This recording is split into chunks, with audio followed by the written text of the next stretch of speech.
back to my kitchen. My name is Rabbi Finn and you are here for another Shemot snacks from Bournemouth and Elstree United Synagogue. And I'm super excited this week because this week we are making, Bailey's Cheesecake Brownies. I know, let me say that again. Bailey's Cheesecake Brownies. These are one of my favourite things in the world to eat. I would go as far as saying they are a revelation. And you know what? That is a perfect way to describe it because we're making it because this week, Parshat Yitro is all about the revelation, the giving or the receiving by the Jews of the Unsalted Butter, the 10 statements from God, the Torah, all occurs this week. And who says you need to wait to Shavuot before you can enjoy some cheesecake? Enjoy it now, and this is the perfect recipe. So let me show you how to make it, and trust me, you are going to fall in love with this, unless you're dairy intolerant, in which case watch next week or watch last week or the week before. There's plenty of recipes for you. Going to start off by making the brownie mixture and then also the cheesecake mix all at once. The first thing I need to do is set my oven to 170 degrees Celsius. Now that my oven is set, we can actually begin. So I've got here 70 grams of butter. There's no point using margarine because this is a very dairy dish. So use butter instead. 70 grams of butter. Into it, I'm going to add 110 grams of dark chocolate. This is going to be a dark chocolate brownie with a really beautiful cheesecake marble running through it. And then that wonderful, amazing coffee kicking taste of Bailey's. So adding in 110 grams of chocolate, and I'm going to be using the microwave to melt it. Now I know what you're thinking. You've always been told on TV that you need to use something like a bain-marie to melt chocolate, and that you shouldn't really ever use a microwave, and they're right. With a microwave there is a bigger risk of actually burning your chocolate, but if you do it in 30-second bursts, but you're less likely to burn it, and it should all be okay. So 30 seconds in the microwave. I'll give it a stir and probably give it another 30 seconds and everything will be okay. So as I said, this week's portion is Yitro. And actually there's a really cool thing. Some people, I think it's Jews in Tunisia, used to do something called a Sudat Yitro, where they'll get all the children together and have like little mini dishes. So in a way, this brownie is perfect because a brownie in effect is like a little mini cake. So you're having these mini dishes. But as I said, it is all about the revelation. That is the center point of this week's portion. But it's also the portion where we get reintroduced to Yitro. Yitro is Moshe's father-in-law. Now, let me just check my chocolate. As I say, 30 seconds, and look how much it has already melted by. So just going to give it a quick stir. And probably another 30 seconds in the microwave, and that is going to be perfect. So let me just put this back in and then I'll continue explaining this idea about Yitro. Because is it not odd that actually we call this week's portion Yitro, Jethro, after Moses' father-in-law? Surely it should be, I don't know, Parshat HaTorah or Parshat HaSeder HaDibrot, the portion of the Torah, the portion of the Revelation, the portion of the Ten Commandments. Why is it specifically that this week's portion is called Yitro? Now you could say that, well, like all other Torah portions, it follows one of the first few words in the portion. So the Torah starts off this week by Shemot, Yitro, and Yitro, Jethro, heard. Which leads the rabbis to one approach, which is that Yitro is the first person who hears about the Exodus, the 10 plagues, the miracles that God did for the Jewish people, and is therefore motivated to go join that camp and see for himself what is going on and to praise God. Vayishma Yitro, the fact that Yitro heard, and not only did he hear, but he was motivated to go on a journey to fulfill what he now believed he had to do. That is something special, and that is something that should be celebrated. That is one reason why this week's portion is called Yitro. But I'm going to explain another reason once I've shown you a bit more of the recipe. So the chocolate is resting in the microwave. I'm going to start cooling down. Let us start making our cheesecake mix. Cheesecake mix is so simple. You need soft cheese. Ideally, leave it out of the fridge for a good couple of hours before you're going to use it. It makes your life so much easier. You need 250 grams of this beautiful soft cheese. So I'm going to put in 250 grams, which is roughly, luckily, half a pot of this cheese. 250 grams of cheese. This is going to be an all-in-one cheesecake mix bowl. So let's give it, that's about 250 grams. Into it, I'm going to add 60 grams of sugar. Caster sugar, beautiful. I'm going to do a tiny splash of vanilla essence. This is completely optional. You don't really need to do it. 2 tablespoons of flour. It doesn't really matter what flour you're using. I'm just using plain flour because that's the first thing I got out of the cupboard earlier. And now the key ingredient, you want 4 tablespoons of Baileys. Give it a bit of a shake. 4 tablespoons of Baileys into your mix. That is what the recipe is, but I'm going to be a bit cheeky and go for 5th because I do love the flavour here. And finally, you want to add in 1 egg. So, to recap, the cheesecake mix is as follows. 250 grams of soft cheese, 60 grams of white sugar, 2 tablespoons of flour, 4 tablespoons of Baileys, if you're feeling a bit cheeky, go for 5, 1 egg, and a splash of vanilla essence. And really simple, give it a super good mix until you've got everything combined into one mixture. It should only take 10 to 15 seconds if you've left your cheese out on the side for a couple of hours, so it's not super hard to work with. And there you have it. Beautiful.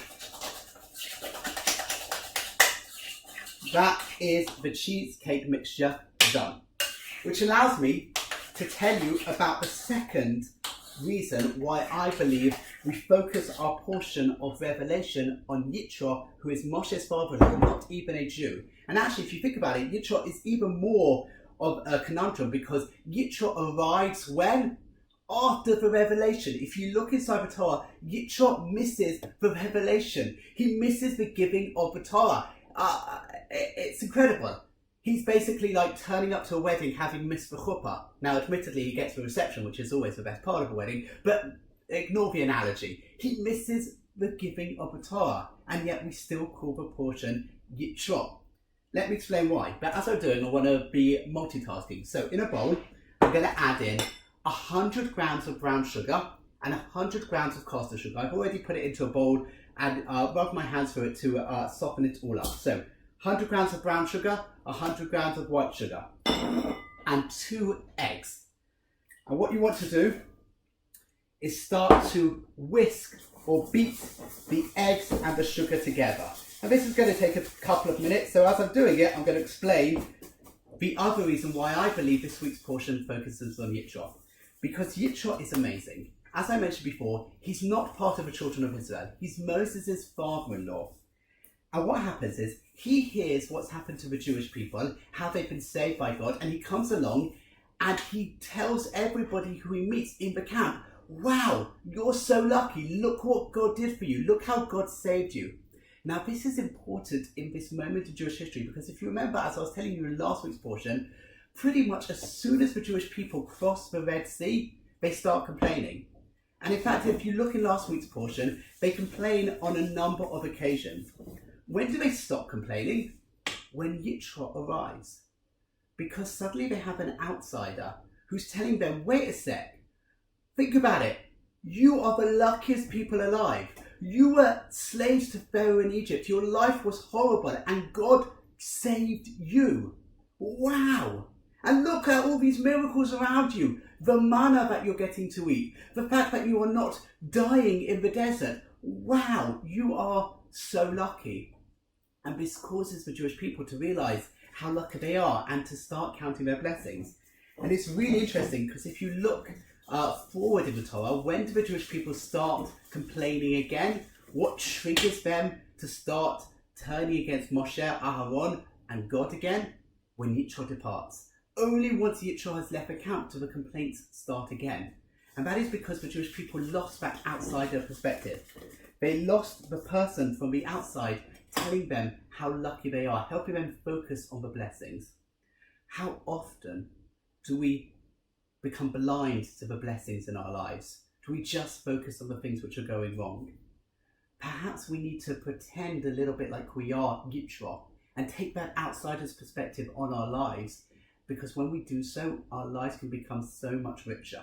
Now, talking of rich, this is going to be quite a rich brownie mixture, which, as I said, works so perfectly with the cheesecake. So give the egg and the sugar a little beat. You want it to be completely combined together. So the eggs and the sugar. Now you're ready to add into this mix your melted chocolate, which has hopefully cooled down a little bit, with the butter. So get your melted chocolate, give it a bit of a mix, and pour it in to your eggy, sugary mixture. That sugar will also help balance out the darkness of this chocolate. Give it another whisk, and you'll find it starts to stiffen up. We want it though to be a little bit more stiff, and we want it to be a little bit cakey, so we're going to add in, I've got here 90 grams of plain flour. 90 grams of plain flour, but do you know what? Before I add it in, I actually want to add in some more Baileys, because we've got Baileys of a cheesecake, but I think we should have some Baileys of a brownie. So we're going to add in 1/4 cup of Baileys. And if, like me, you find that you're at the very end of the bottle, why not just get the last bits in as well? Give that another mix so that the Baileys is mixed in with your chocolate. This is looking absolutely amazing. I don't know if you can see it in the camera. That, and it smells. If only you could smell what I'm smelling. I'm smelling chocolate, I'm smelling Baileys. It is incredible. Now you've added the 1/4 cup of Baileys, add in 90 grams of flour and a good, actually a medium pinch of salt. So literally a little bit of salt, because salt will help all the flavour come together. And give that another mix or another whisk of your bowl. And that's it. That is how easy this is.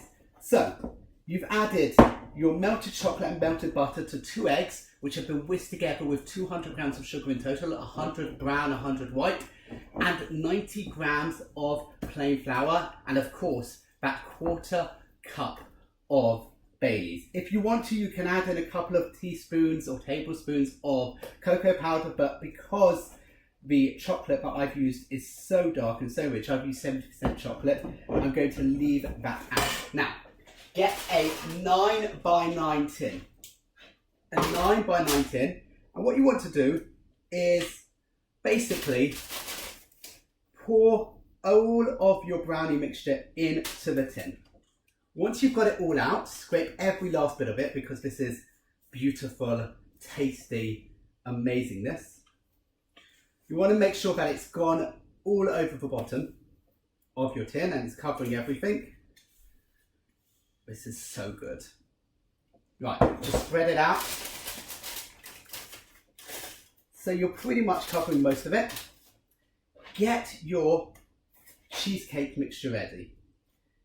And with the spoon, what you're going to do is blob the cheesecake over the brownie mixture. You don't want to completely cover it, because you want bits where there's going to be just brownie and you want bits where there's going to be just cheesecake. But get a good spoon and basically plonk it into your brownie mix. This is beautiful.